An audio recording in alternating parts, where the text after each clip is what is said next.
People always talk about the importance of having a credit card to build your credit, but rarely are you really taught how to appropriately use a credit card so that you don't F up your whole financial future and end up in loads of credit card debt with bill collectors ringing your line on a daily basis. So if you're already using a credit card or you're about to start the path of potentially using a credit card, this is what you're currently doing wrong, and most importantly, the major mistakes to avoid. So let's tap in. Bow. When you're feeling low and you can't see the light, everything is gonna be all. Alright, so boom, welcome back to another style of edutainment. Y'all already know what the going on. Subscribe to the mother effing channel. On this channel, my goal is to entertain you, make you laugh, but most importantly, help you overcome your addictions, specifically to weed, and to increase or up your financial literacy game. So that's my goal. No, maybe you like that subscribe button. Whoa. Like the video as well. I appreciate you. So, how does one use a credit card? How, Sway? Take a few steps back to go. You ain't got the answers, man. You ain't got the answers. We're gonna be doing a mini millionaire to be reacts because I'm on the path to becoming a millionaire. It's gonna give us perspective, and I'm gonna add my little 2 cents here and there as well. But first and foremost, the one tip that will definitely be a game changer in terms of like your credit card use is don't use more than 30 to 40% of your actual credit card limit. If your limit is $1,000, don't use more than 300 of it. If your limit is more than that, calculate the percentage. No more than 30% of your credit card should ever be used, just so that you give yourself enough cushion, enough like space to be able to pay it off in the first place. But let's get into it, shall we? Good day, ladies and gentlemen of the Total Debt Freedom world. In today's video, I'm going to be showing you how to use a credit card. I put out hundreds of videos on the YouTube channel and on our Facebook page now for quite a few years, and I've realized that I've never actually put out a video on how to use credit cards properly. And I've had a few people comment below in the comments saying, nobody ever really taught me how to use a credit card, or if only I had known how to use a credit card when I was younger, I wouldn't be in a situation. So today is your chance to understand. So please like and share this video with somebody that needs to see it. Behind me, I've got the board of truth. And on the board of truth, we're going to be getting into, I hope you guys can hear me, we're going to be getting into a visual. And at the end of the video, I'll give you my top tips on how to keep your credit score high and everything tickety-boo so you stay out of debt. So I've got a makeshift calendar here. I know it looks beautiful, but I'm going to be using 2 different colored markers, green and blue. Green we're going to use for our regular monthly expenses. The whole point of a credit card is to basically use it, accumulate your points, and fly around the world for free. Now, depending on the type of rewards card that you're going to have, because you're definitely going to want to get some kind of reward for using the card, you might get a cashback incentive, where it's a voucher that's sent to you at the end of the month. I get one from Costco and the credit card provider, so I get 2 separate ones from them. I get air miles on a personal credit card. Even business cards, if you're an entrepreneur, you can get mileage for use as well. So the whole point of using credit cards is you use them, they don't use you. The mistake that a lot of people make is they twist it around and credit cards use them. And it's the credit card companies that get rich and make billions of dollars off of us as Canadians because we're not making good choices when we're using credit cards. Let's hop into the calendar. So let's take monthly expenses. Arguably, the cashback is probably your best bet so that you can use that money personally. But just like air miles, like how often are you really traveling, or how often are you really like leaving the country? I just say it. So best bet is always to get just get cashback. This is a 30-day month. Let's say on Tuesday we gas up. There's $60. We go out for lunch on Friday because we're packing our lunches Monday to Thursday with our coworkers, and we spend $25. We get some groceries on the weekend, and we spend another $180. Again, I'm just using random numbers here.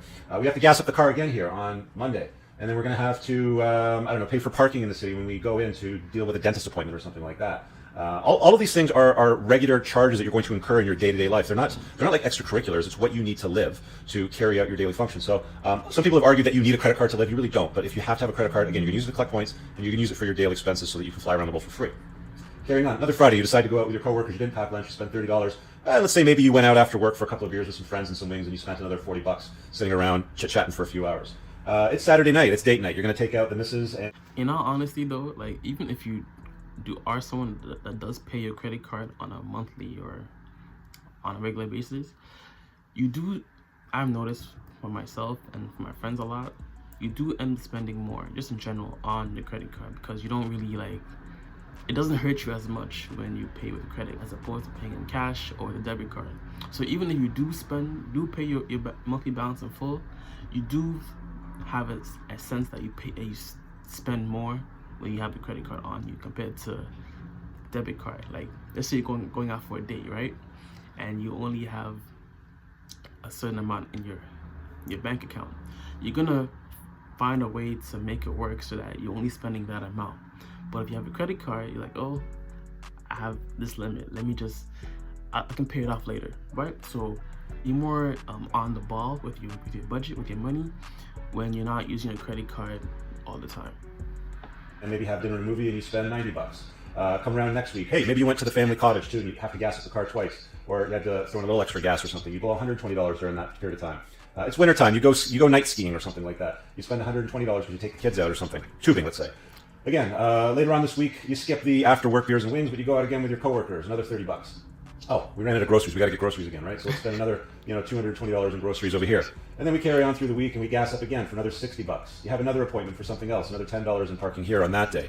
And you carry on through the month with a few other expenses. Let's say you've got your Netflix expense and your cable bill and a bunch of other things that hit your credit card. You have a gym membership over here. There's your Netflix, your internet service provider, things like that for the home. Let's say it's $120 all in.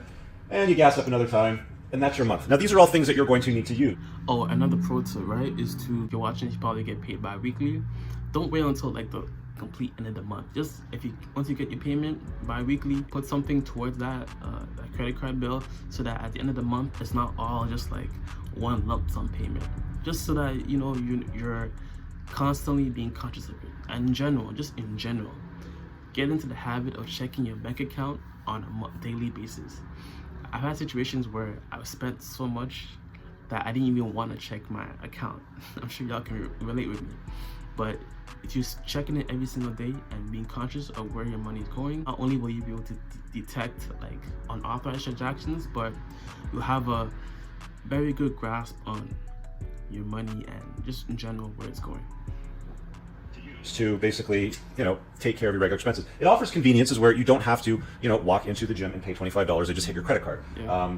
Things like your internet service provider, you don't have to, go to a bank and create a draft or check or money order and mail it into them. They just hit your credit card. So there are the luxuries of, tapping and go at the gas pump when you gas up. It makes sense, okay? It can be useful. It can make your life easier. So those are the regular monthly expenses that you would need to live by. Now, I kind of threw, like a date night in there. Let's throw the date nights in in a blue marker, because they're not life necessities. They're nice to have because you want to do them. Same thing with taking the kids out to the ski hill. Let's say you do a couple of date nights, another $120 here for dinner and movies and maybe dessert or something like that. And what else could you do for fun that may not present itself as a regular monthly expense? You want to go to the LCBO and get a big case of beer, and you're going to get some ribs because you want to do some barbecuing, and you spend an extra $200 to entertain some friends because it's your turn to host at your house with your coworkers or your hockey team or something like that. Okay, so that's an example of how you can use the credit cards. Let's just add this up now. Okay, so that got me to $1,460, okay? Not a small sum of money, but you put your gas on it, your groceries, your utilities, gym gas from traveling up to the family cottage, taking the kids tubing, down the ski hills, a couple of date nights, a few cases of beer and ribs and wings to host at your place with some family for entertainment.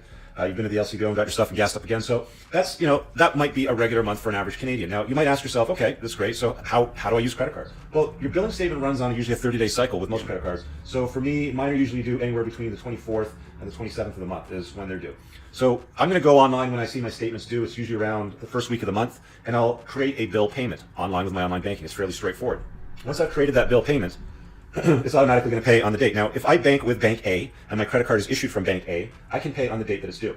Okay. Now, if I'm dealing with, like my Costco card, for example, is issued by a service provider. I'm not going to mention the name of the bank or the credit card company, but it's not with the bank that I deal with. I usually make sure that that's paid 1 to 2 days before, so there's no late charges. Because if it's due on the 25th and I set the bill payment for the 25th, they may not get the payment on the 25th. It might arrive 1 or 2 days later, which will be a late payment. You might incur interest charges or penalties, and it could negatively affect your credit rating. So just keep that in mind. Again, if you're dealing with... And never, ever allow the amounts to roll over into the next payment cycle. Not only will you just have to pay the principal, but then that's when the interest starts accumulating on the actual amount. So let's say you owe 100 and your interest is 20%. Next month, not only will you have to pay the 100, but you also have to pay the 120. Now let's say you are owing $1,000 or $500 times the 20% interest, and you see how that can start to add up, right? So never ever allow that amount to roll over. And usually the best bet is don't use more than 30 to 40% of your actual principal amount of the credit limit. With one of the big 5 banks, and the big 5 bank issued you that credit card, you can pay it on the date that it's due. But you can automate this process. Now, the whole idea is Use a card for your charges, collect your points, and fly around the world for free. You're paying off the bill in full every month. You're not carrying a balance. Now, let me make this clear. You're not entitled to anything, okay? Just because you have a credit card in your wallet, it doesn't mean that you can go and blow $2,000 on a big screen TV and a man cave setup or handbags and shoes or whatever it is, whatever luxuries or, wants that you think that you deserve. You don't deserve them if you don't have the money to pay off the bill in full. You want to look at a credit card like it's cash, okay? All it's doing is it's just delaying when you take the cash out of your bank account. So rather than applying cash to your payments throughout the month, all you're doing is taking the cash out once on the due date when it's due, and then you pay down what you borrowed against the card. There's no interest charges. You get your full points for free, and at some point you're going to be able to utilize them for a trade-in for a reward, flight. So essentially, use it as money that you owe and not money that you have. It's not your money. Listening? It's not your money. Travel, accommodations, whatever it is that you're doing, car rentals, it doesn't matter. That should make perfect sense. If I've missed anything, leave a comment below and let me know. I'll be happy to answer your question or maybe record a more in-depth video on the subject that you might have. Now, that being said, that is really how you use credit card. Now, top tips for having a great credit score so you don't have any detrimental issues with your credit rating, because, what we do is we get people out of credit card debt. We've been doing this for a long time. I've personally been in the credit collection business for almost 20 years. We've settled close to $100 million worth of debt and helped thousands of Canadians. I've got a little bit of experience in this when I'm giving you this information. So I'm not coming from a place of inexperience. This is something that I've seen. It's a pattern, it's a trend. Not doing this will get you in debt. End of story. Follow this and you won't be in debt. Top tips for managing credit cards and keeping a very high credit score. Now, in this scenario, we've got $1,460. One thing that you always want to make sure of is that you never charge more than 50%, hold this down over here, 50% of your limit. Okay, so that's number one.